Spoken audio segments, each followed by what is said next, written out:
Broadcasting live from the Business RadioX studios in Atlanta, Georgia, it's time for Atlanta Business Radio. Brought to you by OnPay. Built in Atlanta, OnPay is the top-rated payroll and HR software anywhere. Get 1 month free at onpay.com. Now, here's your host. Lee Cantor here, another episode of Atlanta Business Radio, and this is going to be a fun one. Today I have with me Monique Stoner, and she's with a firm called Excelerate. Welcome. Thank you. Glad to be here. Well, Monique, before we get too far into things, tell us a little bit about Excelerate. How are you serving folks? So Excelerate actually is a new company that I launched this year, and initially it was launched to provide training and development for professionals, for executives who are, looking to transition into their own business. But ever since the pandemic hit, it really has kind of morphed and grown into an opportunity to help people who need to reinvent themselves and figure out, where they're going from here and what's next for them professionally, once we make it through this pandemic. And I would imagine business is good because there's been a lot of displacement. A lot of people are uncertain about their futures. A lot of companies are furloughing or laying off people. Are you finding people, I don't want to say desperate, but they are kind of excited about this new opportunity?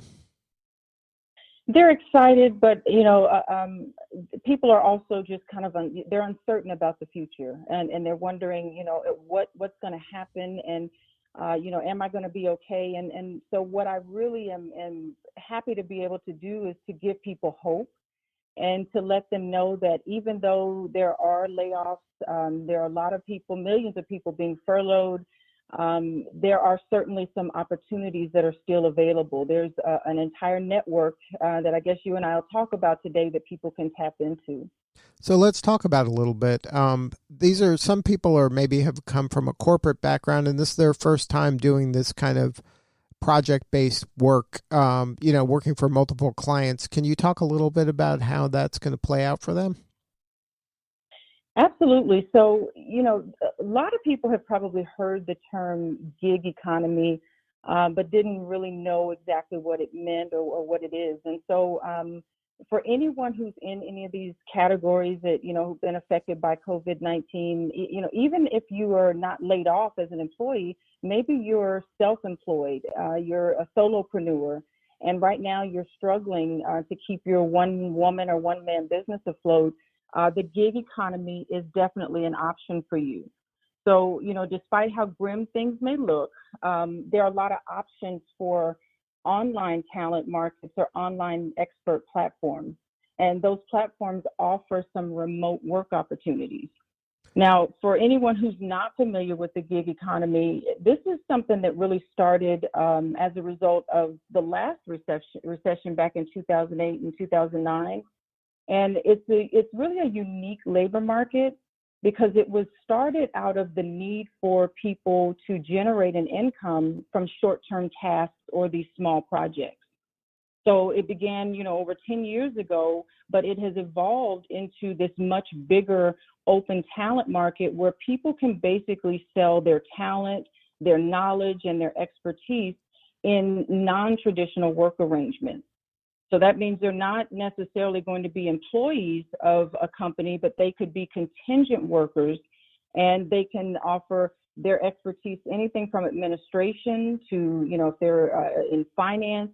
There's just a number of different ways that they can tap into this market, and they just have to have an open mind about what it means to do work and what it means to make money.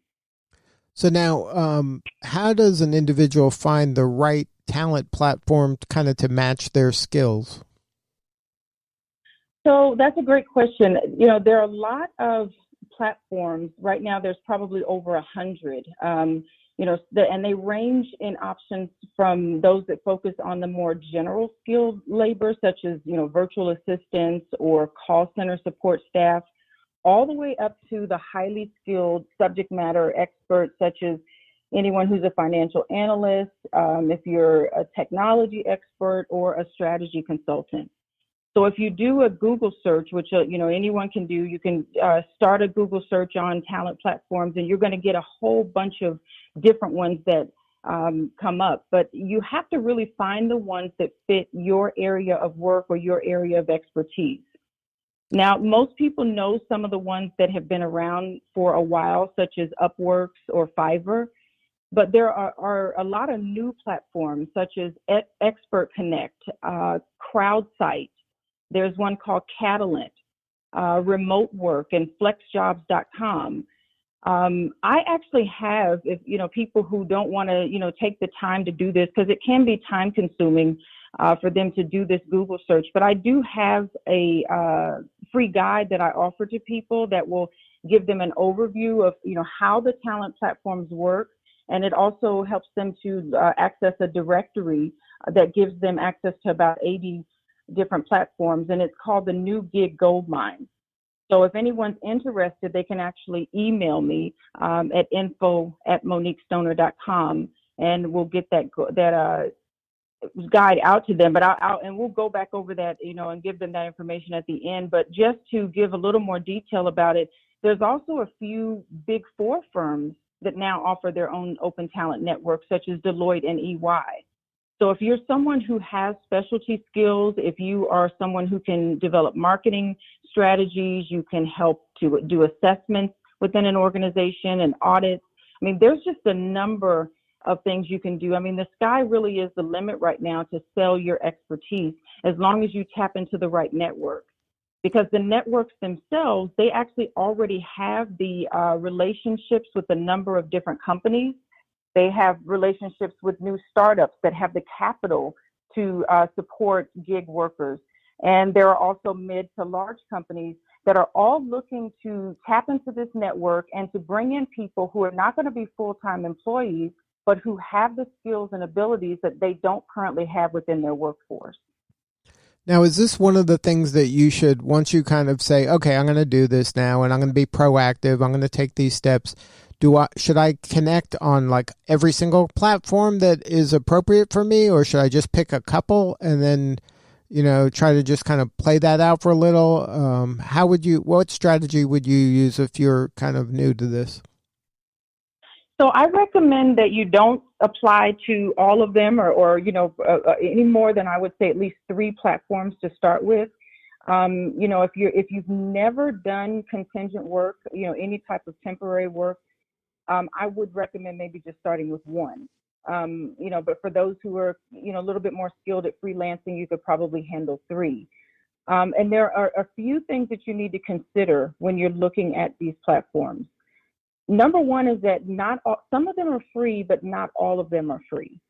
So some of them have free services. You can set up a free online account, but in many cases, that free account only allows you to see a select number of work opportunities. So you don't have access to their full network or a job board of work opportunities. They then have, the paid accounts. So you can do paid accounts, and they range anywhere from, $4.95 a month. Some go up to, more than $30 a month. So it really will depend on what you can afford to pay for.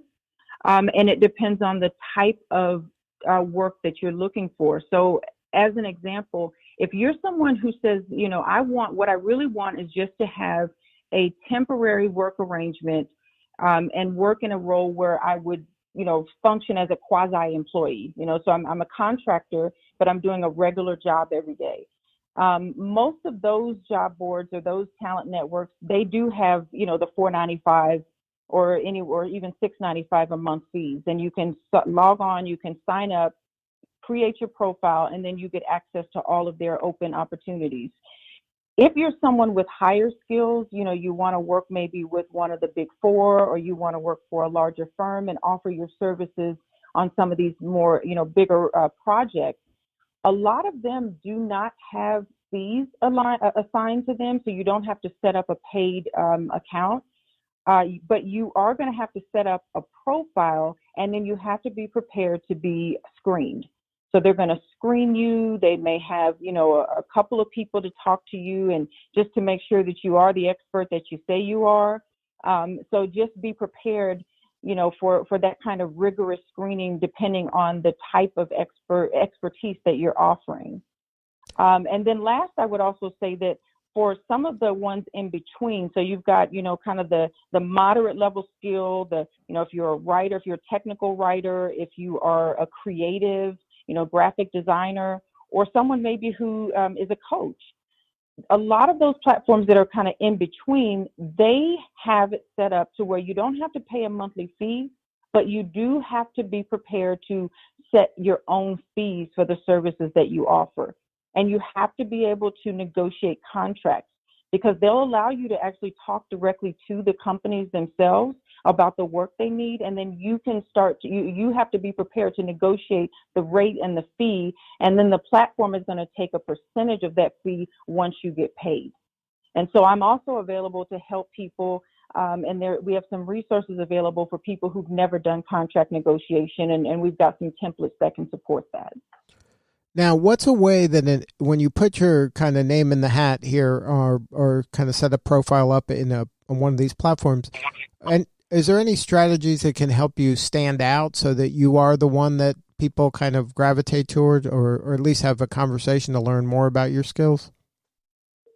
Absolutely. And I think, one of the first things that makes people stand out in terms of, their profile, getting a company to really even consider them, because, you are obviously going to be competing against other experts, is that you have to understand, to really be clear about the value proposition that you offer. So, knowing and understanding what is it that you can offer that is not only going to be cost effective for this company, but something that's going to help them, to move further, to meet their own goals and objectives. And what I find when I'm working with clients is that I do a lot of work around helping them to figure out their value proposition. So it's not just putting up a profile, even in resumes, this is something that we do, is that we just kind of regurgitate or summarize all of the things we've done in the past. We put all our years of history, but that really is not what companies are looking for. They're not looking to just see what you've done in the past. They want to know what your future potential is. They want to know what is it that is something that you've mastered. What skill, what ability, what capability have you mastered, and can they leverage that's going to help them, to be able to meet all those business goals and objectives that they have. And so some people just don't know how to tell that story, and they don't know how to really position themselves in a way to say, hey, not only am I really good at this, but I understand the problems, the challenges that your company is facing, and this is exactly how I can help you. And here are the results or the outcomes that you'll get if you work with me. And so that's really the main thing that helps you stand out, and being competitive with your rates. And if you don't know how to set rates, then I would say before you get on the platform, before you start selling yourself, let's have a conversation and let's talk about, what are some good rates to have for different types of services so that you can remain competitive. Now, I would imagine when a person makes this kind of adjustment from having one job in one location to saying, hey, now I'm open to the world, there could be opportunities coming from in all kinds of places all over right? This isn't something that is just kind of only in your city. You can be getting clients from all over the world.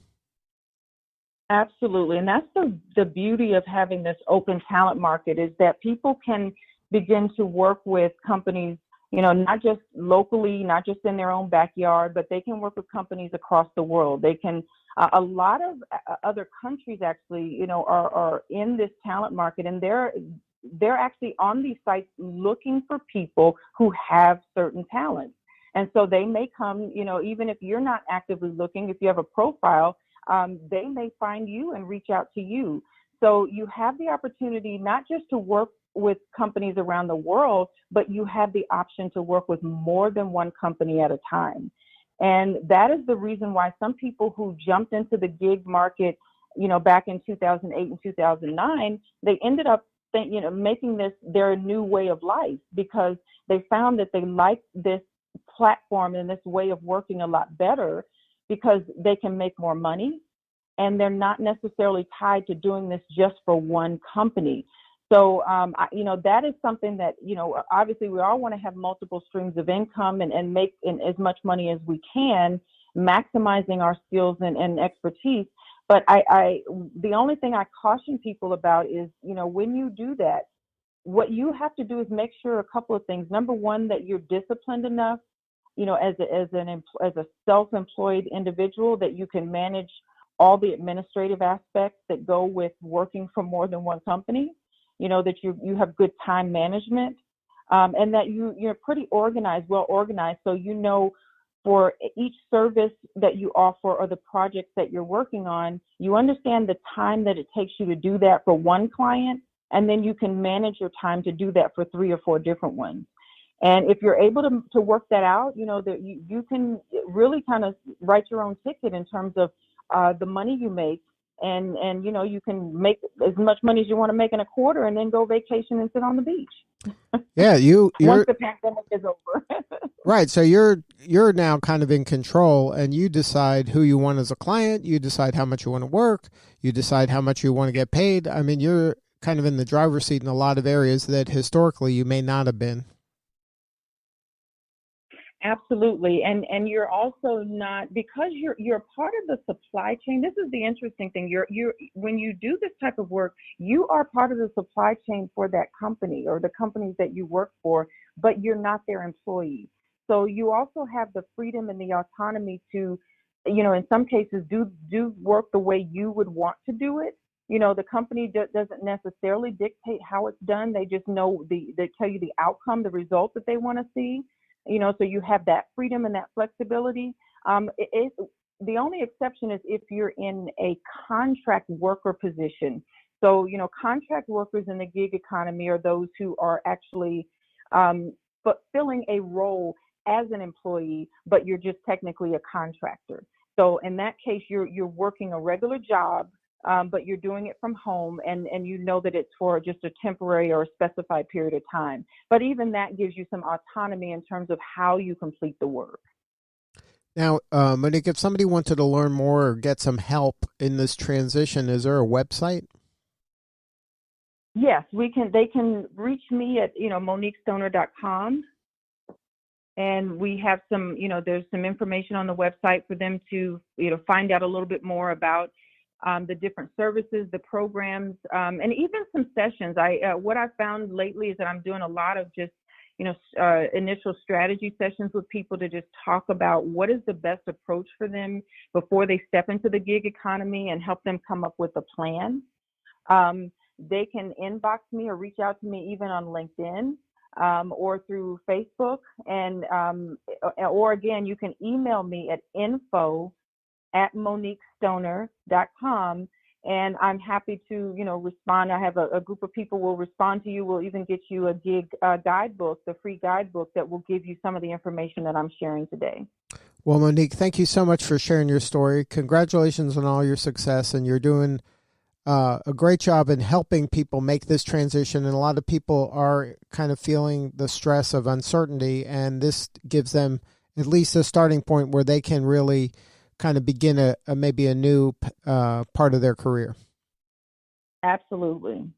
All right. This is Lee Cantor. We will see you all next time on Atlanta Business Radio.